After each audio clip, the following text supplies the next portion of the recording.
Sempat nggak sih ngalamin titik terendah dan gimana nih caranya Siska dan mungkin sama suami karena bareng-bareng ya bangunnya ya untuk mengatasi atau struggling di situ? Dulu maaf banget tanpa bermaksud apapun aku pikir settingan. Dalam treatmentnya di dunia kulineri itu apakah perempuan itu jauh dari diskriminasi? Adalah itu bagaimana menciptakan makanan dengan komposisi rasa yang balance dan juga permainan tekstur di dalam satu masakan gitu. Itu sih yang mahal menurutku.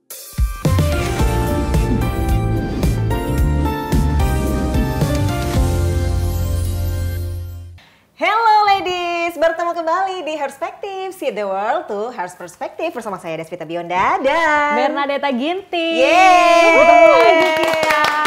Dan di sini kita sudah kedatangan seorang top 4 Master Chef season 6, Francisca Amanda. Yeay! Terima kasih Thank you sudah for mengundang. coming. Sebelumnya aku akan berpantun. boleh. Ini baru pertama kali nih. Benar, coba. Pantun yang selalu aku giungkan. Bantu cakep dimana-mana. ya teman-teman ya, Cantik, bantu cakep cakep ya. Cantik. Oh, cantik. Oh iya, cantik. Oke. Buah dongkal banyak yang suka. Buah Cantik. dongkal. Salah. Apaan? Kue dongkal banyak yang suka. Cantik. Salam kenal pemirsa, aku Siska.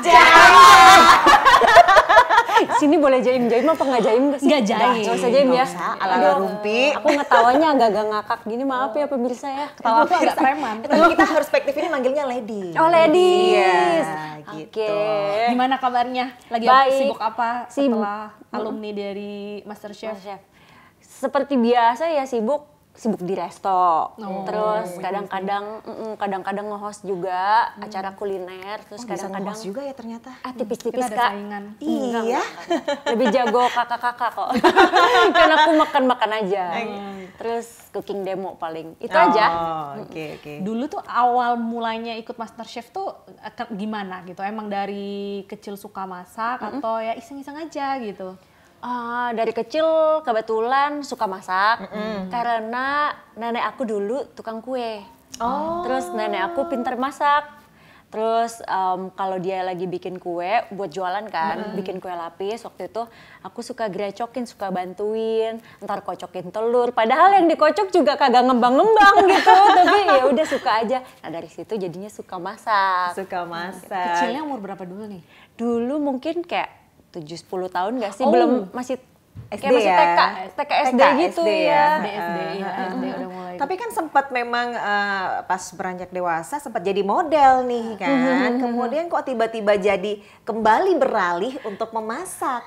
Oke, kan aku kan suka masak ya waktu itu. Akhirnya aku ambil kuliah perhotelan.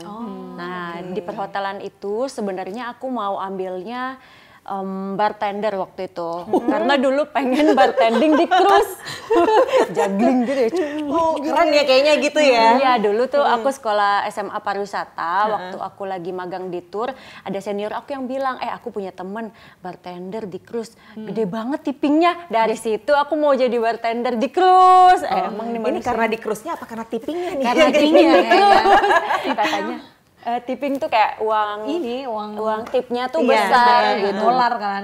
Jadi biasanya kayak uang tipnya gede, jadi total keseluruhan gaji jadi gede banget kan gitu. Terus aku kayak wow menarik gitu kan. Akhirnya boleh deh aku kayaknya perhotelan. Tapi waktu aku masuk perhotelan ternyata bartending itu digabung sama back office sama housekeeping. Yang dimana aku sebenarnya kurang suka ya untuk di back office gitu. Jadi akhirnya aku pilih yang full praktek ke masak. Dari situlah aku jadinya karirnya di masak.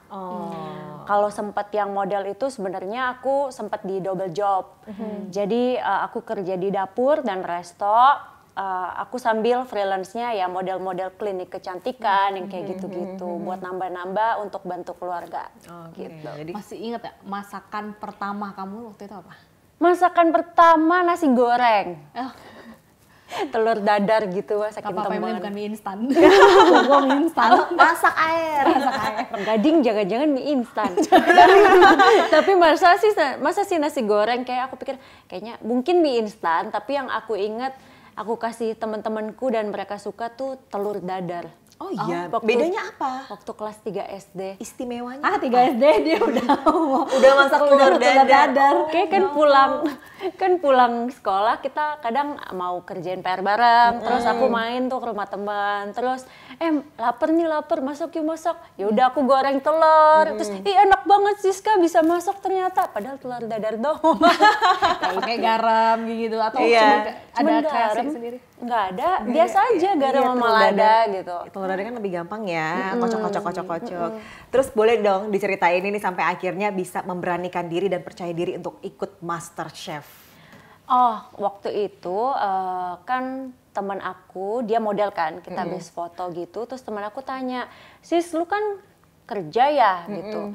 Sebenarnya dirimu tuh di masa depan pengen apa sih tujuan hidupnya? Berat Gitu. banget pertanyaan teman. Iya. Bener, nggak tahu Masa kenapa. depan. Nggak tahu kenapa. Mungkin memang dia ditaruh sama yang di atas untuk ngomong kayak gitu kali ya. Aku juga nggak paham. Titah Tuhan Yesus. Iya kan. Soalnya memang pembicaraan hari itu memang aku rasa yang membawa aku sampai ke hari ini gitu. Terus dia bilang pengen apa sih? Terus aku bilang aku pengen usaha sih kok gitu kan. Soalnya kayaknya aku double job gini juga buat bantuin keluarga atau kebutuhannya tuh kayak masih kejar-kejaran gitu. Kayaknya aku butuh sesuatu income yang mungkin lebih besar kayak gitu. Soalnya kita kalau kerja double job kadang kan badannya udah kecapean, tapi kebutuhannya masih harus ngejar gitu. Jadi aku pikir kayaknya mungkin usaha kali ya gitu. Terus dia bilang, "Ya udah kenapa sih, lu kan emang kerja masak gitu kan. Ya udah sih ikut MasterChef aja," dia bilang gitu. Terus aku pikir, enggak gitu. Enggak masa sih ikut kayak gitu. Aku pikir dulu maaf banget tanpa bermaksud apapun aku pikir settingan dulu gitu. Oh, Jadi iya, sebenarnya banyak juga sih yang ngira itu beneran nggak sih? Beneran chef nggak sih? Bener. Dulu aku mikir enggak, masa aku ikut kayak gitu kan. Kenapa ikut aja, dia bilang gitu. Gua aja kalau bisa masak gua ikut, dia bilang gitu. Nih ya, banyak artis-artis ya Siska, lu lihat kalau dia jualan apa, itu gampang lakukan, mau jual apa juga laku. Cari aja nama dulu gitu. Branding dulu. Bener, branding dulu. Oke. Terus aku mikir, gitu. Itu hari itu aku kayak udah lupain aja gitu. Tapi pas besok-besoknya aku kepikir lagi, ya mungkin siapa tahu dengan adanya aku ikut lomba, rezeki aku kebuka di mana aja, bukan cuman bisnis ya, tapi harapannya kayak mungkin dengan tenaga yang terbatas aku bisa dapat lebih dari yang sekarang. Aku cuma mikir sesimpel itu aja. Akhirnya aku ikut. Oke, nah dulu tuh berarti jurinya masih sama kan sama yang season tahun ini? Oh, ada pergantian. Dulu aku Chef Renata, Chef Juna, sama Chef Arnold. Oke. Oh kalau yang sekarang Chef Arnold diganti oleh Chef Rudy, yang aku tonton waktu kecil. Iya betul. Banyak banget ya Dan dia masih muda banget ya mukanya, nggak berubah. Lucu. Dari ketiga chef itu yang jadi dewan juri, siapa yang paling galak? Karena kan ada yang bilang nih settingan, dimarahinnya pura-pura, tapi itu benar-benar dimarahinnya real. Beneran, makanya kan aku pikir kayak sebenarnya lucunya gini, karena aku pikir settingan, aku pikir ya udahlah paling nanti masak di direct ya kan. Ya udah aku nekat aja ikut. Ternyata sampai sana enggak settingan gitu. Dimarahin beneran. Beneran. Apa yang paling pedes gitu? Untungnya aku belum pernah kena sampai parah ya. Cuman kayak temen ada yang piringnya sampai dibalik. Iya. Itu si Firhan itu coba lihat deh di YouTube si Firhan piringnya sampai dibalik. Saking gak enak atau gimana sih? Aneh, dia bikin ini aku temenan deket sama si Firhan. runner up ya? Iya, yang juara 2. Dia memang jago masak, tapi aku gak ngerti kenapa mungkin hari itu kadang kan kita lagi kurang beruntung, lagi error. Jadi hari itu mungkin kurang masuk apa yang dia bikin gitu. Jadi si chefnya bilang, "Ini masak apaan?" Dibalikin sama dia, udah nggak mau makan atau nggak enak gitu. Saking nggak enaknya dibalik piringnya sama dia gitu. Pikir lagi ya. Jadi beneran bukan settingan dan pressure-nya berasa banget kan kayak kejar-kejaran sama waktu, kemudian nyiapin segala peralatan dan bahan-bahan ya gitu ya. Benar, aku aja waktu itu kejar-kejaran waktu kepotong nih tuh ada bekas jahitannya. Oh iya? Itu beneran? Iya, waktu itu hampir putus 30% lagi. Itu waktu on air? Waktu on air yang waktu dihitung 5, 4, 3 gitu. Aku langsung jebret. Ya, tapi kan harus plating. Jadi langsung sebelah medik, aku sebelah plating. Gitu, satu tangan udah nggak mikir lagi. Sakit gak dirasa, udah bodo amat, yang penting selesai. Sorry deh, aku nggak nonton ya waktu itu ya. Waktu itu di-cut atau tetap airing? Waktu itu kayaknya tetap kok. Pokoknya ada apapun tetap jalan. Bukan on air Tapping langsung sih ya, harusnya tapping. sih. Tapping, tapi tetap berjalan, waktunya nggak dikurangin, waktunya nggak ditambahin. Kayaknya mungkin karena itu masih menegangkan ya, karena lagi pressure test, ya pasti fokusnya nggak cuma di aku lah. Mungkin pas hari itu diambil adegannya banyak, nggak cuma aku aja. Jadi Iya. aku Jadi kepotong. akan kamera mungkin diarahkan ke yang mana dulu gitu kali ya. Iya, mungkin. Tapi dari situ hasil makanannya gimana dari reaksi Dewan Juri? Suka sih, aku nggak jadi tereliminasi. Kalau pressure test kan terancam tereliminasi kan gitu. Tapi hari itu enggak sih. Nggak apa-apa, biasanya dibalik rasa sakit Asik. ada pelangi kayak gitu kan, ada sebuah keajaiban. Nah, akhirnya setelah lulus MasterChef itu gimana masuk ke bisnis kuliner? Berarti langsung setelah lulus tuh langsung bisnis atau masih rehat dulu jadi model lagi atau gimana? Wah, sebenarnya abis lulus MasterChef itu sebenarnya perjalanan pertama harus dimulai ya, kayak dari awal lagi. Kalau misalnya orang mikir, bukannya ikut MasterChef udah terkenal? tidak semudah itu Ferguso Hayati. Aku pikir juga waktu itu memang lumrah ya, mungkin semua lulusan atau semua, aku nggak tahu ya, tapi teman-temanku merasakan hal yang sama, kayak misalnya abis lulus nih kayaknya mungkin kita lebih gampang dapat kerjaan atau dapat uang lebih banyak, bisnis gitu kan. Ternyata enggak. Dari situ tetap kita harus berjuang lagi, kayak dari nol lagi kan, karena pindah ke dunia yang baru. Kayak misalnya dulu aku dari dapur, sekarang harus bisa banyak bidang. Misalnya aku harus ngerti konten. Waktu itu aku belajar dari nol. Kan memaintain itu kan dengan konten ya. Jadi aku harus belajar konten, harus kumpulin modal untuk bikin konten masakan, beli peralatannya, ngerti editing. Karena aku nggak punya tim, kita harus kerjain semuanya sendiri. Nah waktu itu keluarnya juga pas COVID tuh. Jadinya kan kerjaan agak mandek ya, karena terbatas, gak bisa kumpul-kumpul sama kru kan. Kalau syuting kan harus berkerumun kan, ini kita nggak boleh. Jadi syuting nggak bisa, dibatasin. Terus cooking demo kan berkerumun ya, yang dimana cooking demo jobnya, mungkin jobnya MasterChef gitu. Jadinya nggak bisa juga gitu. Jadi ya banyak ini ya kendala-kendala.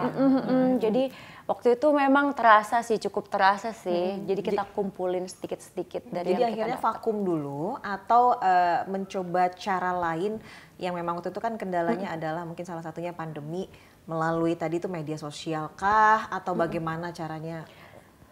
Waktu itu akhirnya aku jalanin semampunya aku. Aku patungan aja sama pacar aku waktu itu yang udah jadi suami. Oh untung. Iya, udah jadi suami dari sesama season 6 loh, MasterChef loh. Kristo. Iya Kristo, gue tuh salah Kris yang lain nih. Nah terus, akhirnya ya udah kita jalanin aja apa yang ada. Kan aku ada sisa tabungan, sisa kerjaan yang kemarin sebelum karantina kan. Ya udah kita pakai uang tabungan yang ada, kita patungan untuk beli peralatan, bagi dua semua.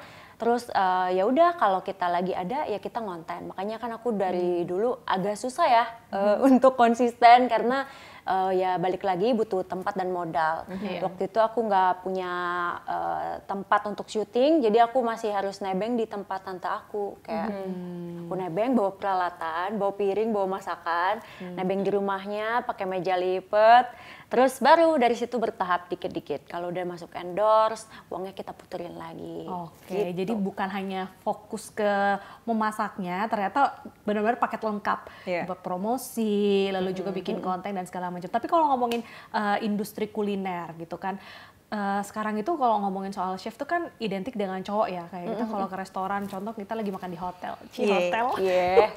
Itu kan biasanya yang terpampang itu kan lagi menu chef ini tuh kebanyakan cowok gitu. Tapi sebenarnya di real industri kuliner itu memang mayoritas chef tuh cowok ya? Memang kalau perbandingan yang aku lihat memang perempuan lebih sedikit daripada laki-laki ya. Cuman sekarang udah mulai banyak sih. Kalau yang aku alamin dulu, mungkin karena hot kitchen itu memang berat, ya memang kerja semua di dapur berat, depan belakang service kitchen semua pasti berat lah.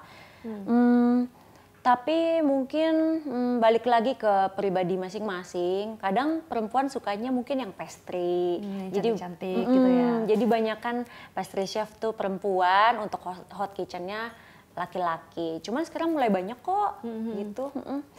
Karena kalau hot kitchen mungkin barangnya juga gede-gede banget kan, berat gitu, dan pressure-nya kalau di kitchen kadang kita udah kepepet sama rush hour itu, jadi tamu minta makanan cepet jadi, terus ditambah lingkungan kerja yang panas kalau hot kitchen kan. Panas karena kompor ya? Mungkin ada faktor lebih kuat fisik laki-laki gitu, cuman aku nggak ada maksud apapun ya. Ya mungkin secara physically tanpa disadari mungkin cowok lebih kuat, makanya dia bisa lebih cepat untuk sampai ke posisi yang di atas dibandingkan perempuan mungkin ya gitu. Tapi selain karena memang barang-barangnya gede lalu juga panas gitu, dalam treatmentnya di dunia kulineri itu apakah perempuan itu jauh dari diskriminasi? Adil-adil aja sih sebenarnya sejauh gitu. ini ya. Sejauh ini adil-adil aja kalau aku lihat. Kalau di tempat aku sendiri di resto yang sekarang ya yang di Hong Kong Bay, mungkin aku ngelihat kenapa jadinya banyakan cowok karena yang cewek-cewek berapa lama terus dia nggak kuat dan resign gitu. Capek Iya, karena berat tadi berdiri juga. juga. Jadi mungkin karena hal itulah kenapa banyak kan akhirnya chef cowok, karena nggak lama kayaknya aku nggak kuat nih, kayak mungkin gitu. Itu yang aku alamin di resto aku ya. Jadi yang cewek tuh cuman satu. Siska sendirian. Iya, dari satu tuh kamu. enggak. Dia dari awal buka kuat banget ini, emang orang ini hebat sih gitu. Oh, jadi resto Hong Kong Bay ya. Ini dengar-dengar punya sendiri ya sama suami ya. Berempat, kita partneran gitu. Kenapa awalnya bisa kepikiran buat bikin resto Hong Kong Bay? Kepikiran karena waktu itu tiba-tiba ada kenalan ngajakin, dia udah punya ruko, terus dia pengen banget punya restoran Chinese food. Terus udah gitu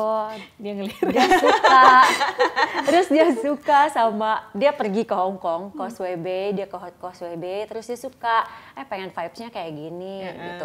Kebetulan suami aku memang, kan kadang tukang masak itu ada spesialisasinya ya gitu. Kebetulan dia yang Chinese, nah aku Indonesian Western. Nah ya udah kan pas tuh si Causeway Bay sendiri kota yang modern, Hong Kong kota yang modern. Ya udah gimana kalau kita bikin di Jakarta ini, di Indonesia ini restoran Chinese yang modern. Waktu itu kan kayaknya masih adanya yang otentik, masih adanya yang resep kuno gitu kan. Belum ada yang modern Chinese ya kan. Jadi aku pikir yuk boleh kita bikin gitu. Tadi aku pikir ya, karena aku sempat ngeliat beberapa kali cuplikan Master Chef-nya Siska nih. Jadi ada salah satu episode itu yang mereka ini tantangannya memasak paha bebek. Nah, mungkin terinspirasi dari situ karena kalau nggak salah waktu itu dipuji sama juri ya. Oh iya Kak, jadi kebetulan waktu itu, tapi itu masakan Indonesia. Cuman kan kalau Chinese food memang ada bebeknya juga sih. Nah, mungkin kalau terinspirasi sebenarnya lebih dari masakan Kristo. Waktu itu dia pernah masak nasi goreng bebek. Di episode keluarga. Terus dia masak paha bebek dijadiin nasi goreng gitu. Pada akhirnya kita jual di resto. Jadi ladies bisa cobain kira-kira yang kita kasih ke juri itu bisa kalian rasakan. Pasti ladies juga menunggu voucher makan gratis. Boleh. Ikut ini gitu ya. Boleh, kalau misalnya kita tuh, boleh kalau misalnya ladies punya kartu nama di daerah Gading Serpong, taruh aja. Beneran serius. Ini memang promo kita dari dulu ya, nggak pernah hilang. Kalau punya kartu nama daerah Gading Serpong, taruh aja nanti pas bayar, nanti kita kasih diskon korporat 10%. Lumayan tuh ladies, dengerin langsung aja. Tapi kalau ngomongin soal bisnis restoran tuh kan yang bikin restoran itu bisa bertahan, itu biasanya kan dia menjaga keaslian masakannya kan, harus konsisten. Hari ini mungkin saya datang enak kok, besok nggak enak, jadi orang kan malas datang gitu. Nah kalau dari Siska sendiri sebagai seorang pelaku industri kuliner dan juga chef tuh gimana menjaga itu? Kan ada juga momen mungkin Siska harus mempercayakan orang lain nih untuk memasak gitu. Kalau aku sih awal-awal kayak 3 bulan, 4 bulan pertama tuh aku nggak pernah lepas ya dari buka sampai tutup. Setiap hari, hari libur, tanggal merah, pasti aku kontrol di situ.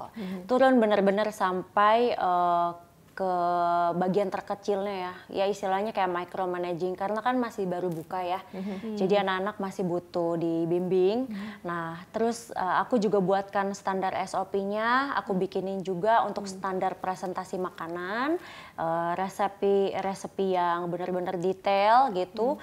Jadi sambil praktek mereka bisa tahu juga. Jadi misalnya kita mau bikin nasi goreng ya, aku udah buatin secara look harus seperti ini aku print, terus secara resepi, secara resepi harus seperti ini takarannya secara detail aku kasih.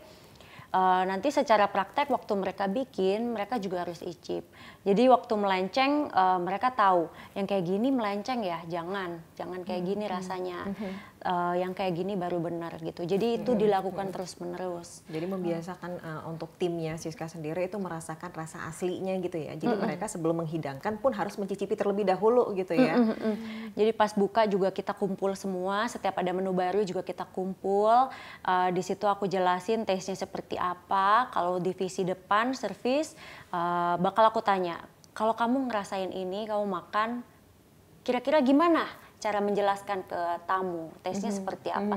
Kan kita nggak mungkin jualan produk, tapi kita nggak pernah makan.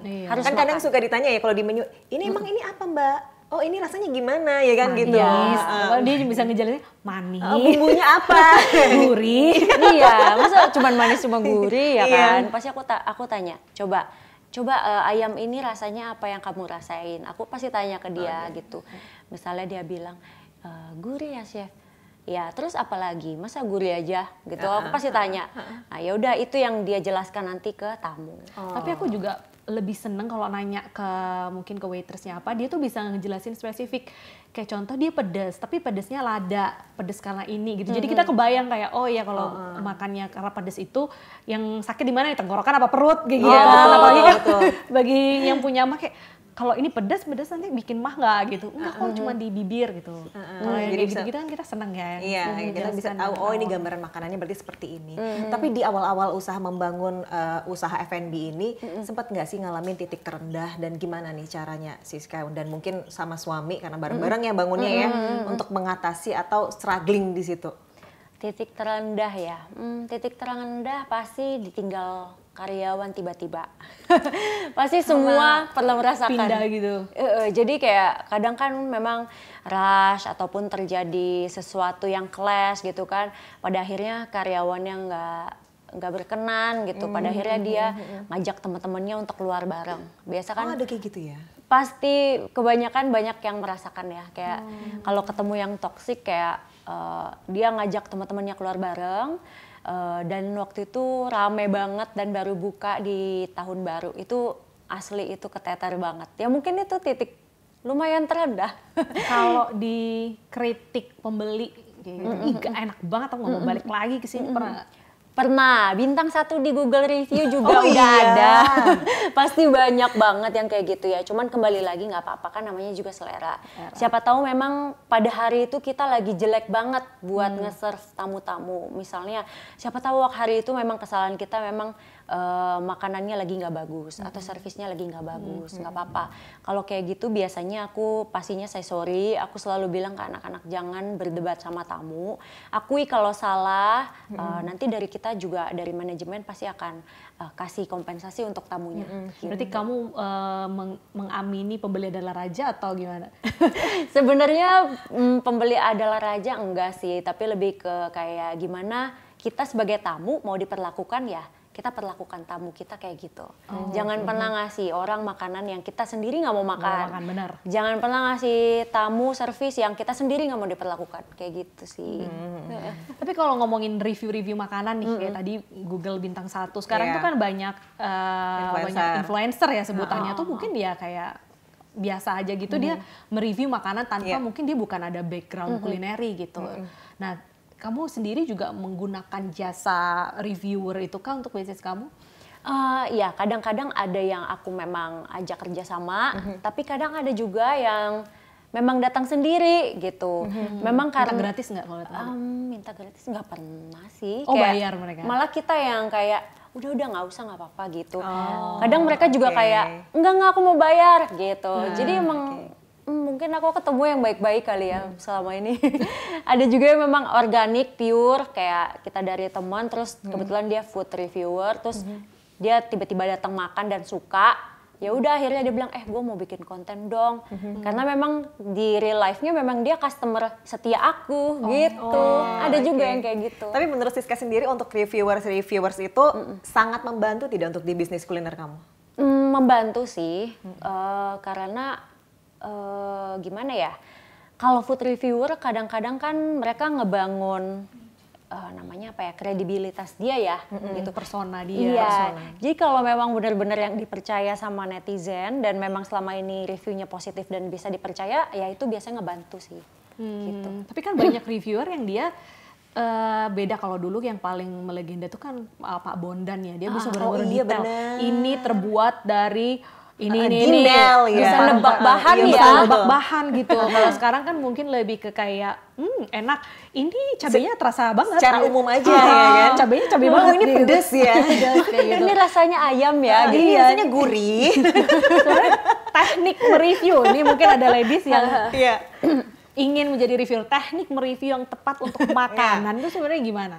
Teknik nge-review, kalau aku sendiri mungkin kebantu karena dulu kuliner background-nya, terus suka masak. Jadi kalau bahan-bahan bisa ketebak sedikit kadang-kadang ya. Tapi kalau untuk yang awam misalnya gitu, Kalau kayak aku nih, aku nggak bisa bedain jahe sama lengkuas gitu. oh iya, Enggak, ini bercanda. Misalnya. Terus aku mau review, nah aku apa nih yang perlu aku tekanin gitu. tipsnya kalau misalnya yang awam-awam itu pelajari dari segi, biasanya kan kalau yang di komentari itu kan rasa, tekstur, terus visual sama aroma. Oh, bukan visual yang pertama? Visual sambil lihat biasanya kan, terus sambil diicip. Kalau aku sih gitu ya, dilihat dulu terus kayak wah porsinya banyak banget misalnya gitu kan.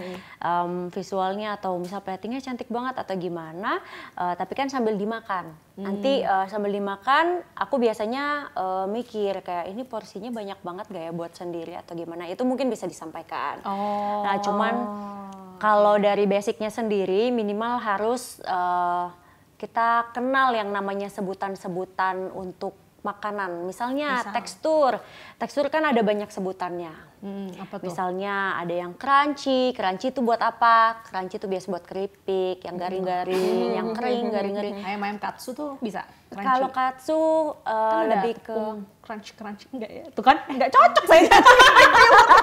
bisa aja. Mungkin kalau crunchy-nya mungkin bisa disebutnya lebih ke kayak breadcrumbs-nya tuh masih crunchy ya atasnya, gitu. Ada breadcrumbs-nya. Betul. Yeah. Jadi yang crunchy-nya bukan si katsunya, tapi mungkin si breadcrumbs-nya. Iya beda. Gitu Iya benar-benar. kan. Aku baru dapat ilmunya ya. Iya. Terus selain tekstur apa lagi?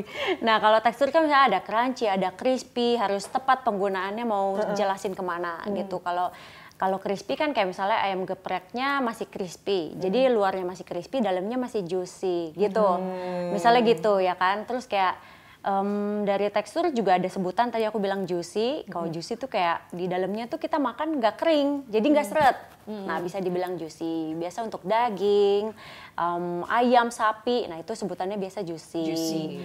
Terus ada juga tekstur yang namanya kalau lengket itu bisa dibilang chewy gitu kan.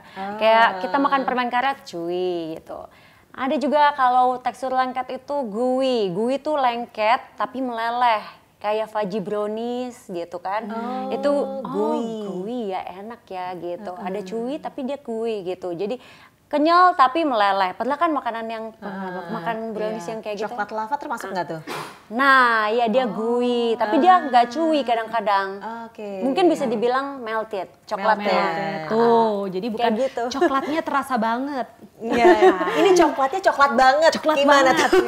Coklatnya manis, udah tahu gitu.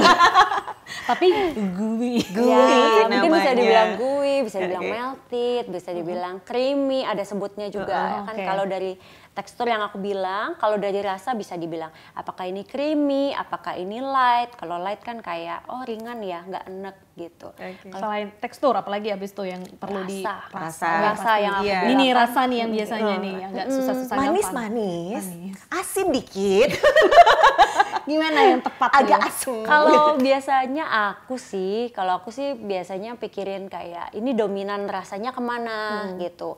Oh ini kuah baksonya tuh gurih tapi dia condong ke manis ya gitu. Mungkin aku bilang condong ke manis ya. Atau misalnya kaldu sapinya juga pekat, pasti proses masaknya juga lama, pasti nggak sebentar gitu. Mungkin bisa bilang kayak gitu. Terus kalau rasa biasanya kita bisa bilang lagi kayak ini ada asem nggak? Terus ini balance nggak? Balance itu maksudnya semua titik rasa kita kena nggak? Asin, manis, asem, pahitnya tipis, ada nggak? Kayak gitu. Bisa nggak Det ngerasain Det?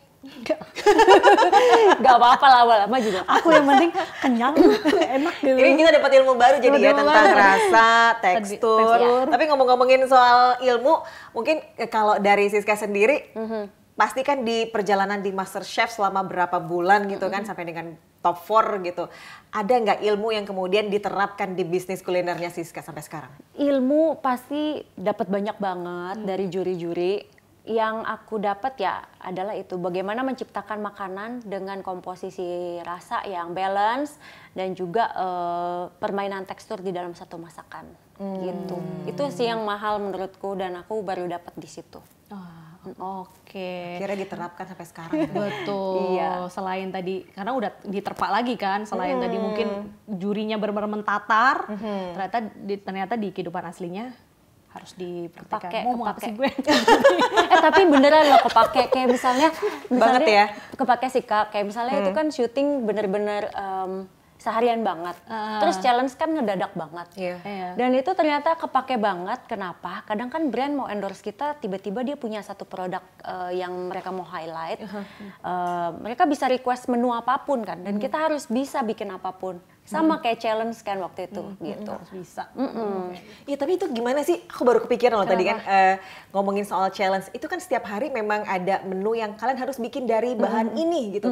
Itu sebelumnya udah dikasih tahu lagi-lagi ya soal settingan nih. Soalnya udah mau ikut tahun depan. Ayo. Nggak bisa misalnya bikin Mie mie instan sama air. Ya udah nanti mie Iya. instan dirasain, mie instan maca chef. Nah, oh iya. Semua serba maca jadi mie instan maca. Iya maksudnya itu sempat ada bocoran gak sih misalnya malamnya kek atau sehari sebelumnya kek ini bakal ada bahan yang dijadikan challenge kemudian kalian bisa berpikir nih aku mau masak apa ya besok ya gitu atau Enggak benar-benar di on the spot? Gak ada Kak. Serius? Gak ada, jadi Bukan misalnya settingan. Oh iya. makanya pas itu aku kayak ternyata tapi hoki sih untung bisa sampai sejauh itu ya. Amin. Jadi top 4 keren. iya, terima kasih puji Tuhan. Karena pada akhirnya kan Alhamdulillah. memang harus mengeksplor sendiri kan berbagai macam bumbu kemudian dipadukan dengan bahan yang ada, ini balance atau tidaknya, iya kan? Itu gimana?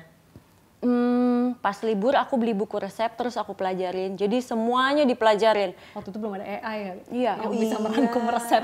Harus beli buku. 2019 Iya ya. benar-benar. Terus handphone kan disita, cuman boleh pegang Sabtu dan Minggu aja. Gitu. Oke, kalau gitu. Nah sekarang kita mau sedikit main-main dengan main Main Siska. games. Asik. Kita main games. Kita panggil dulu nih wanita cantik dengan bulu mata anti badai. Ya. Ini membedakan lengkuas, jahe Harusnya dan kamu kunyit. ada efek ini apa tangan dong. angin. Oke. Asik. Ini jadi- masih seputar kulineri kok. Ya, jadi nanti Siska ngambil kertas yang ada di sini, kemudian kita akan bacain. Salah satunya apa tadi Deta? This or that jawab cepat ya? Ya, ada Oke. yang jawab cepat, ada yang isi curahan hati mungkin mau itu. Oh siap. Oke. Monggo. Ini berhadiah apartemen 1 unit ya. Wah, Di Pak Hayat, Dok. nginap Ambil 1 ya. malam. Ambil ya. Awas di bawah ada ranjau. Apa itu? Apa itu? Enggak, Deta baca. Deta Ini yang aku baca. bacain. Oke, ini pertanyaan dari netizen dari mana ini? Dari Bekasi. Kalau Siska nggak jadi chef, kira-kira Siska sekarang jadi apa? Kayaknya aku lanjut di kerjaan aku deh, mungkin jadi pekerja resto. Oh, tetap di dunia kuliner ya. Tapi ujung-ujungnya kalau naik jabatan jadi tukang masak juga ya, jadi chef juga ya. Jadi kalau misalnya nggak jadi tukang masak ya mungkin aku ya itu balik lagi, mungkin jadi model lagi kali ya. Oke, jadi yang benar-benar beda dari kuliner berarti model. Ya, atau pengusaha kosmetik, karena waktu itu aku sambil jualan kosmetik juga. Oh iya. Jualan kosmetik Korea waktu itu PO kan. Just tip. Enggak, Bukan aku ya, ambil beda dari ya? supplier, terus aku jual gitu. Terus waktu itu berhenti karena ketahan bea cukai. Aku kayak nebusnya kayak sayang udah deh nggak jadi. Ada aja ya perjalanan. 2 dus, iya. Jadi chef tangan kepotong. Ketahan bea cukai, Bisnis ketahan bea cukai. 2 dus lagi. 2 dus. Tapi ngomong-ngomong, berarti memang dari awal kalau kita lihat dia benar-benar udah pengen jadi chef kan? Iya. Menurut kamu sebagai seorang perempuan, memang perempuan tuh harus bisa masak ya? Kalau yang ribet-ribet atau sampai kayak tukang masak untuk dijual aku rasa enggak, tapi minimal mungkin yang simpel-simpel aja untuk bertahan hidup toh buat kita sendiri juga kan. Kalau lagi bokeh kan skill masak tuh penting banget ya, menolong. Oke, salah satunya buat penghematan ya. Iya benar. Coba dari bahan yang ada di rumah hanya wortel bisa jadi apa nih? Bisa jadi Iya. 3 masakan nggak gitu kan?